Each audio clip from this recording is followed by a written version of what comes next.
thought I'd just do a little video for you. It's in response to a question that was left on the previous post that I did about this quilt. Somebody was asking what the next stage is. So I thought it might be helpful if I just talk through some of the process that I go through when I'm making one of these memory quilts. It would be so much easier if I cut plain squares out of all the clothes, had it uniform. But I find that by doing that I lose a lot of the character of the clothes that are provided.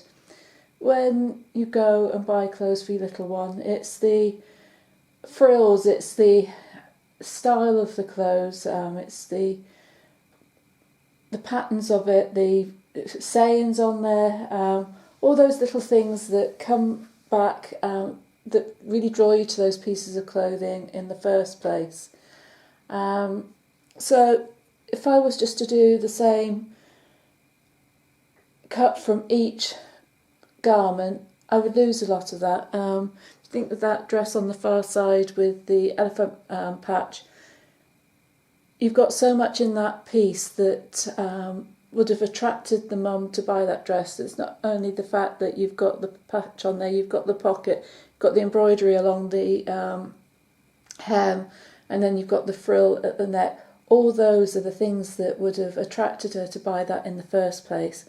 So for some of these garments I wanted to keep those things in the quilt so that there's plenty of things to look back on, there's lots of interest, but there's lots of things that remind them of the reason why they bought that piece of clothing, or maybe the adventures they got up to when their little one was wearing it, where they went, what they bought it for.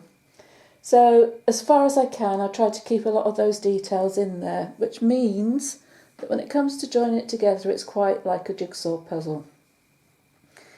And that jigsaw puzzle changes. So I cut pieces from the fabric, keeping the design features that I wanted to keep, arranged them, and then as I started to put them together, some of the sizes have adapted, the position of some have changed, but you can see now that the blocks are beginning to get bigger.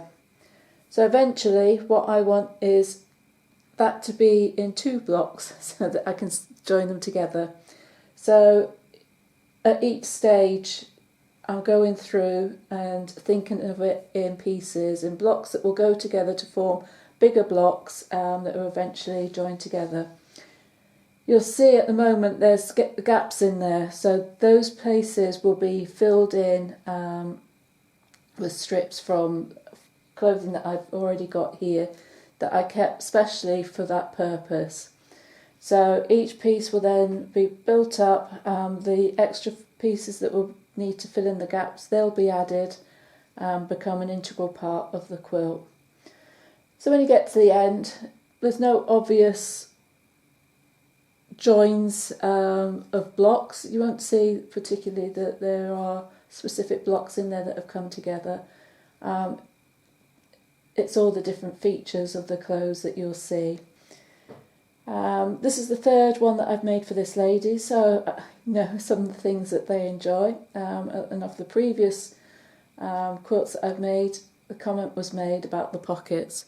They do like their pockets, so we've kept pockets on here, I've kept zips on here, and the zips are working so they can go up and down.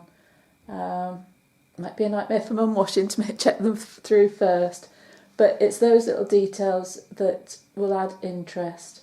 We've got the top of the pumpkin hat there. The leaves will then go over across, the blocks are joining to it, so they'll be there that they can actually play with. I've got frills to add in at some stage. There's some embroidery anglais lace that will be added into, so we'll see where those end up as the quilt goes along. The dresses you can get your hands behind. They're backed with the t-shirts, they're backed with clothes that have come in the box as well, so nothing else at this stage has been added into the quilt. The only thing that I think will be added is the backing. I think even the binding will be made up of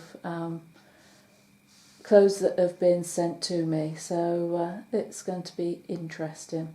So the size will shrink a bit as it all joins together, but it'll still be a good size for a little one.